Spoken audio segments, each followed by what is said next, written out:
We have one nationwide client, a large retail chain, who has an internal ERP system, and it's a little bit dated, a little bit long in tooth. But it is the one that they've built out. It has the bulk of their functionality, especially a lot of customized information about how they do approval chains for various kinds of HR activities. It didn't do a very good job with things like applicant tracking and onboarding, though. So they went out and looked for a best-of-breed vendor to give them those different components of the whole human capital equation for them.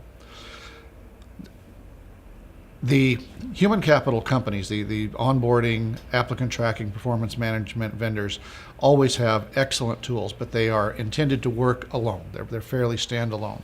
So things like who the managers are who might approve a transaction are encapsulated inside these siloed systems.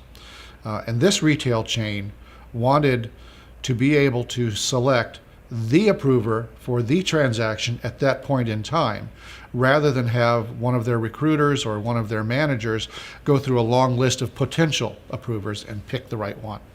When they allowed that to happen, mistakes often happen.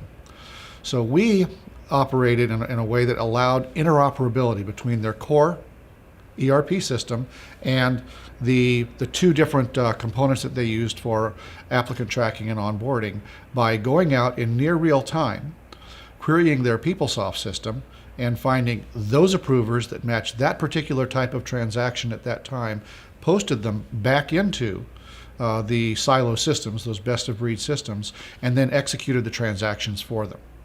And this was, again, in a very seamless kind of way, so that there was no operation required on the client side to make any of these things happen. It just worked. It just seemed like magic to them, and they've been very satisfied with the results.